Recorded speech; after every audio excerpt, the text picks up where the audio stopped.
Salutations mes chers amis. Et oui, c'est bien la voix de Petit Suisse que vous êtes en train d'écouter. Et oui, je suis toujours en vie, je me porte même très bien, ne vous en faites pas. Voyez-vous cette personne face à son ordinateur? Eh bien c'est moi. Et oui, je suis comme vous, un être humain, qui d'ailleurs est en train de travailler sur une nouvelle vidéo, et qui galère à vrai dire. Il est souvent difficile pour moi de débuter correctement une vidéo, peut-être à cause d'un manque de motivation, d'humeur, ou serait-ce parce que je pense sans arrêt que jamais je la terminerai? Et pourtant, j'adore ce que je fais. Je vis de ça en vérité. La création de vidéos, le montage, le cinéma, tous ces loisirs me permettent de bien vivre. Bien sûr, je fais autre chose à côté, comme me faire à manger, sortir prendre l'air ou parler avec des amis. Ah bah tiens, en parlant d'amis, voici un de mes préférés. Aeneas Senjit. Tous ses autres contacts l'appellent Aeneas tout court, mais moi je préfère l'appeler Senjit, c'est très facile à prononcer. Lui aussi fait des vidéos d'ailleurs, mais pas très souvent. Peut-être à cause d'un manque de motivation, d'humeur, ou serait-ce parce qu'il profite du peu d'abonnés qu'il a pour se divertir, à faire autre chose, comme parler avec ses amis, ou regarder des vidéos débiles. On n'a certes pas les mêmes goûts, il m'arrive parfois de l'entendre raconter des histoires qui ne m'intéressent pas forcément, mais comme dit le proverbe, personne n'est parfait. Moi par exemple, je possède certes un bon micro, mais avant tout une mauvaise caméra, et pourtant je souhaite débuter ma nouvelle émission, La Soupe au Navet, que beaucoup attendent. Bref, tout ça pour vous dire qu'un jour, après tant d'hésitation, je me suis dit enfin, avec motivation et humeur, faut vraiment que je m'y mette.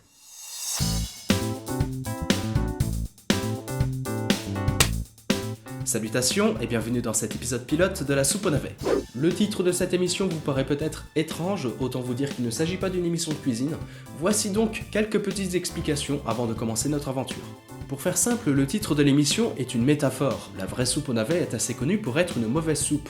Personnellement, je déteste ça, comme pour beaucoup, mais elle peut être aussi appréciable pour certains. Ce qui m'emmène au principe de l'émission. Dans chaque épisode, je vous présente un film qui soit mauvais, peu appréciable ou pas du tout. J'en fais une critique, une analyse, tout en prêtant attention sur la réalisation, le scénario, le casting et le côté technique, c'est-à-dire l'image, le son, le montage, etc. Ce qui m'amènera peut-être à vous faire part de quelques petites leçons de cinéma.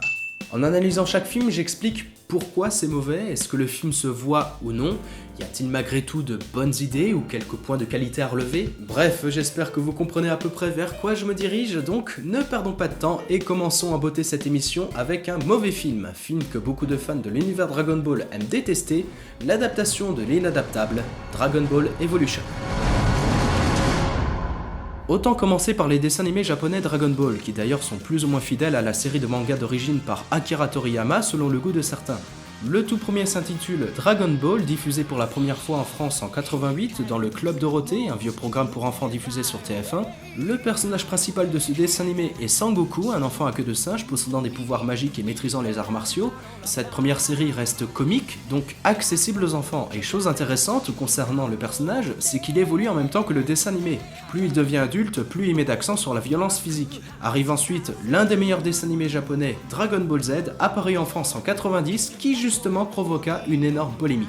Très peu de parents laissèrent leurs enfants regarder ce dessin animé, je cite, très violent pour leur âge. Après Dragon Ball Z arrive Dragon Ball GT, série d'ailleurs rejetée par de nombreux fans, dont le joueur du grenier, Dragon Ball Z Kai, qui est tout simplement une nouvelle version de Dragon Ball Z, et enfin le dernier, Dragon Ball Super, sorti au Japon en juillet 2015. Bref, beaucoup aiment l'univers de Dragon Ball et beaucoup d'autres aiment le déformer. Ce qui fut le cas pour le film américain de James Wong intitulé Dragon Ball Evolution, sorti pour la première fois le 10 mars 2009 au Japon. Je considère cela comme à la fois un geste gentil et méprisable. Après le Japon, c'est au tour de la France, le 1er avril en plus, et enfin aux États-Unis le 10 avril 2009. D'ailleurs, le réalisateur ne vous dit peut-être rien, mais je vais éclairer votre lanterne. James Wong est un réalisateur, producteur et scénariste américain d'origine chinoise. Il est assez connu pour sa participation dans de célèbres séries telles que American Horror Story ou encore X-Files, ainsi que pour la réalisation de 2 films de la saga d'horreur Destination Finale, précisément le premier et le troisième. Je pense vous avoir tout dit, il est alors temps de vous parler du film. Le film commence dans l'espace avec une voix off racontant qu'un être démoniaque du nom de Piccolo terrorise la Terre en compagnie de son disciple Ozaru. Ils furent ensuite emprisonnés par un enchantement et le monde retrouve son équilibre, jusqu'au jour où, et là, titre du film. Alors, je ne cherche pas à être dur, mais je trouve que cette ouverture nous prouve le côté incompétent du film. C'est bien de nous raconter des histoires, mais que cela soit un minimum justifié. Prenez l'ouverture du Seigneur des Anneaux par exemple. On nous raconte l'histoire d'un anneau créé par un être maléfique du nom de Sauron. On nous fait savoir aussi que cet anneau renferme une partie vivante du méchant, et que ses futurs porteurs seraient aveuglés par son pouvoir, les rendant alors sombres, fourbes, voire immortels. Enfin, la destruction de cet anneau dans les flammes du Mordor provoquerait la vraie chute de son créateur. Jusque-là, on a à la fois une bonne définition de l'anneau et une bonne préparation vers l'objectif principal de la saga. Et dans Dragon Ball Evolution, tout ce que je retiens, c'est l'histoire de deux méchants terrorisant le monde rien que pour faire le mal. Et c'est tout. Si le scénariste avait ajouté l'histoire des 7 Dragon Ball ou parlé de Shenlong le dragon, pourquoi pas?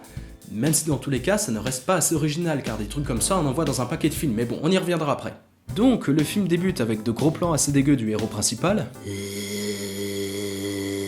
Vous l'aurez compris, il s'agit bien de Goku qui a apparemment le cerveau aspiré dans un trou noir et s'entraîne aux arts martiaux aux côtés de Gohan, son grand-père. Malgré tous ses efforts, Goku perd ce petit combat amical car apparemment quelque chose l'empêche de se concentrer. Au lycée, tout le monde me traite comme un débile. Attends, quoi? Y a plein de types qui passent leur temps à me chercher. Je te jure, j'ai envie d'exploser. De quoi il parle? Apprends-moi quelque chose d'utile. Apprends-moi comment faire avec les filles. Apprends-moi à leur parler sans me mettre à balbutier et dire n'importe quoi. C'est pas ce que t'es en train de faire en fait? Dis-moi comment être normal. Bon. Mettons les choses au clair. Le souci de Goku, c'est qu'il se fait mépriser chaque jour par ses camarades du lycée.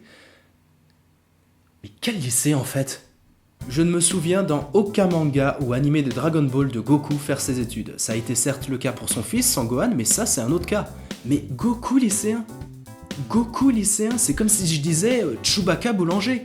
Bref, apparemment c'est son anniversaire et son grand-père lui offre une Dragon Ball à 4 étoiles, sachant que Goku en voit une pour la première fois. Bon, on va être gentil, ça passe. Oui, parce que j'aimerais pas trop m'étendre sur le fait que c'est depuis tout petit qu'il connaît l'utilité de la Dragon Ball. C'est vrai que ce petit point de détail peut déranger les fans de Dragon Ball, mais bon, selon moi, ça passe. Seule, elle n'a aucun pouvoir. Mais une fois réunis, les 7 Dragon Ball accorderont un vœu à celui qui les détient. N'importe quel vœu. Qu'est-ce que vous en dites? Moi, je trouve ça plutôt louche. Bref, c'est l'heure d'aller en cours, Goku arrive au lycée en vélo. Oui, et non pas en nuage magique, question de discrétion. Enfin, de toute façon, il n'y a pas de nuage magique dans ce film. Et effectivement, il se fait mépriser par de gros connards. Goku en colère se force à ne pas se battre car il a promis à son grand-père de ne pas le faire. Du coup, il se cache sous sa capuche. Séquence suivante, toujours dans le lycée... non, en fait, quelque part. Avec en fond une musique dramatique, une ambiance assez sombre, et qui c'est qu'on met en scène? Le méchant du film, bien évidemment, Piccolo revenu d'entre les barreaux, sème le chaos une nouvelle fois dans le monde des humains. Apparemment, il n'est pas seul à semer la terreur, car il est accompagné d'un nouveau méchant, ou plutôt d'une nouvelle méchante nommée Mai, qui dans le manga original n'a jamais servi Piccolo, et sont tous les deux apparemment à la recherche des 7 Dragon Ball. Pourquoi? Pour une raison évidente, mais on y reviendra. Retour au lycée, Goku fantasme sur Chi-Chi, une fille plutôt jolie, oh la vache, changement d'ambiance, et l'imagine dans une prairie pleine de fleurs et en train de manger une fraise de façon...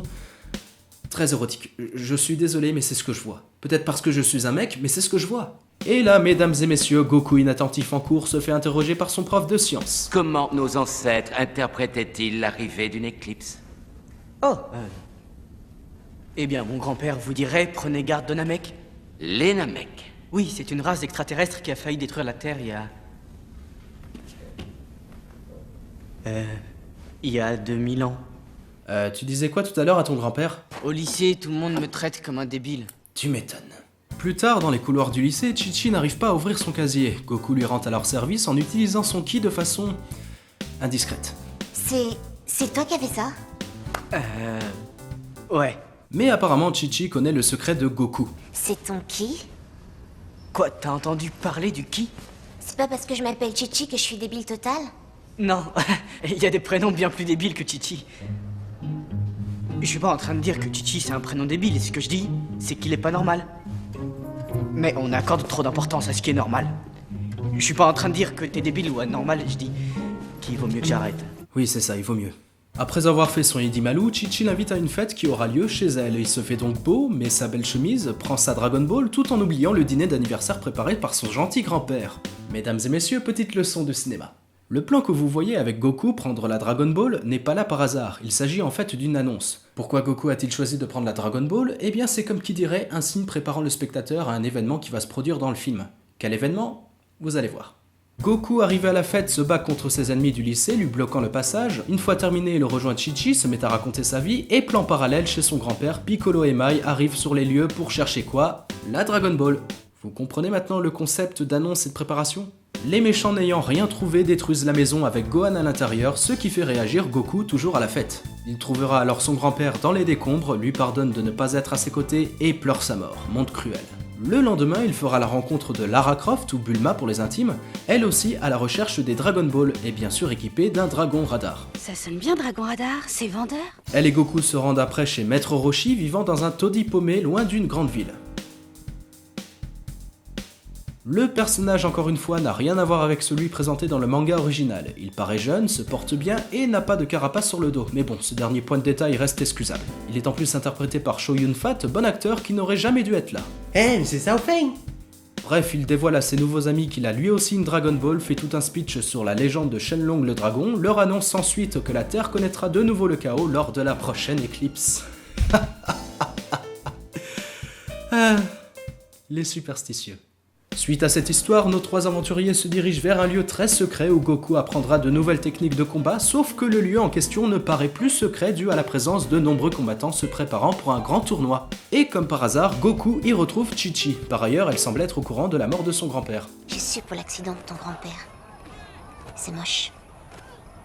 La maison s'est effondrée? Oui, c'est à peu près ça. Je suis désolé pour ta mère. Merci. Quelqu'un l'a violée, c'est ça? Non, on l'a poignardée. On lui a coupé la tête. Elle s'est fait écraser par un camion. Suite à cette histoire, le dragon radar de Bulma aurait détecté une nouvelle Dragon Ball. Nos aventuriers continuent alors leur aventure, sachant qu'on a droit à côté des effets spéciaux non potables, et tout à coup, ils tombent dans un trou. La classe. Ils feront ensuite la rencontre de l'auteur du piège, Yamcha, un misérable voleur qui n'hésite pas à leur proposer un échange, la moto de Bulma contre leur liberté. Bulma refuse, la nuit tombe et Maître Orochi se met à raconter l'histoire des 7 Dragon Ball. Mais je tiens à vous faire part d'une petite parenthèse, cette scène ne sert à rien. Jusque-là, on sait que les deux grands méchants de l'histoire sont Piccolo et Ozaru, qu'ils ont été ensuite emprisonnés par un enchantement, que l'un d'eux est de retour pour semer une nouvelle fois le chaos sur Terre en trouvant les Dragon Ball, que les 7 Dragon Ball permettent d'invoquer Shenlong le dragon pour exaucer un vœu. C'est bon, on n'a pas besoin qu'on nous le répète, on a compris. Revenons à nos moutons, la prochaine Dragon Ball semble être juste à côté du piège, comme par hasard. Roshi sort du trou et demande à Yamcha d'accompagner le groupe avec son crustou. Et devinez quoi? À quel genre d'endroit se trouve la prochaine Dragon Ball? Imaginez juste le côté absurde de la chose. Je pense que vous y êtes. Dans un lieu sous terre plein de lave. C'est moi ou le film change tout à coup? Parce que j'ai l'impression qu'on est direct dans le bain. Mais quoi? Qu'est-ce qui te fait rire? Donc, dans ce lieu sous terre plein de lave, Yamcha aperçoit au loin la Dragon Ball, sauf que pas de chance, aucun moyen pour l'atteindre. Jusqu'au moment où des sbires de Piccolo, créés à partir de son propre sang, attaquent nos héros. Le combat ne durera pas très longtemps car Goku arrive à avoir une étrange idée, c'est-à-dire découper les sbires en plusieurs morceaux, les jeter ensuite dans la lave pour s'en faire un peu. Vraiment astucieux! Non. Alors, je sais que c'est un film et que Goku arrive à atteindre l'autre côté du bain, mais logiquement, ça ne marche pas comme ça. En vérité, à cette distance-là, on grille direct. La mission accomplie, nos aventuriers vont ensuite à Toy-San où Roshi fera la rencontre de son ancien maître Sifu Norris, le frère de Chuck, inspiré du personnage de Maître Mutaito dans le manga. Et oui, il est interprété par Ernie Hudson, plus connu dans le rôle de Winston dans SOS Fantôme. Et encore une fois, oui, c'est un noir qui joue le rôle d'un asiatique, logique. Séquence suivante, tournoi de Toy-San avec Chi-Chi se battant contre Mai, comme par hasard. Cette dernière arrive à lui piquer son sang pour un besoin personnel, et oui, c'est une annonce. Chi-Chi gagne le combat et tombe encore une fois par hasard sur Goku. De retour chez Sifu Norris, préparez-vous à la scène tant attendue, la maîtrise du Kamehameha. Mais attention, il y a une différence entre le vrai Kamehameha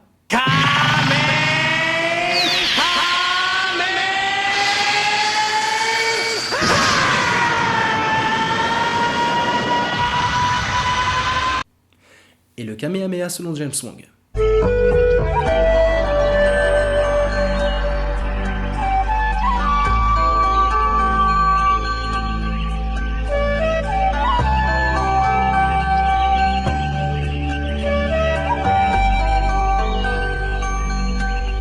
Enfin, vous avez compris la lenteur de ce célèbre coup, et ce n'est pas fini. Roshi apprend à son élève à allumer des bougies avec le Kamehameha.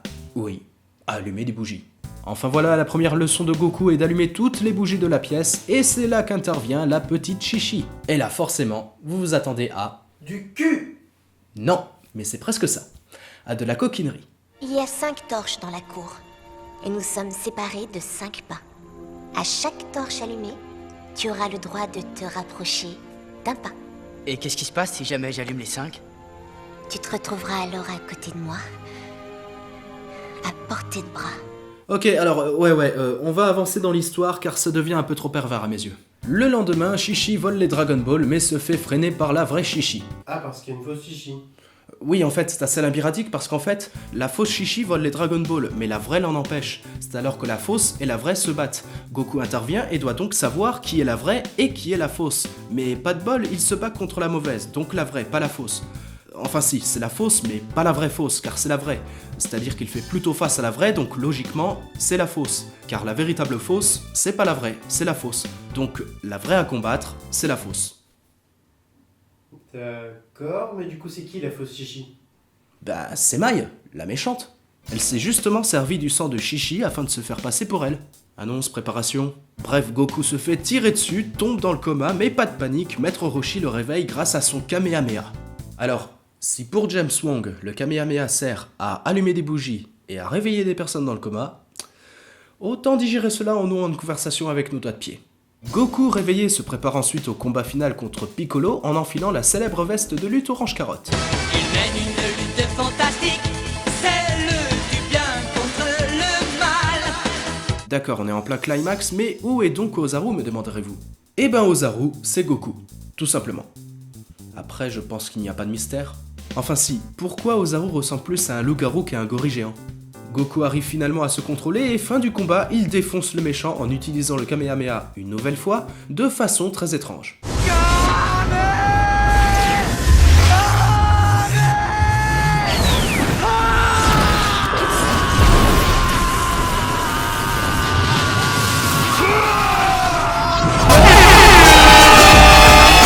Fin de l'aventure, les héros invoquent Shenlong le dragon pour ressusciter Maître Roshi mort pendant le climax. Bon bah Papy Gohan, ce sera pour la prochaine fois.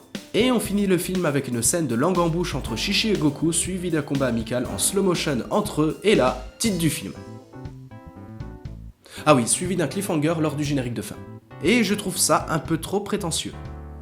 Vous ne serez bien évidemment pas étonné si je vous dis que Dragon Ball Evolution est un échec. En effet, le film reçut de très mauvaises critiques, tout simplement parce qu'il n'est avant tout pas très fidèle au manga d'origine, ce qui, conséquence, força tous les fans de l'univers Dragon Ball à cracher sur le film. De plus, celui-ci possède un scénario banal, des personnages très mal écrits, une mise en scène faible et des effets spéciaux horribles. Et justement, parlons-en.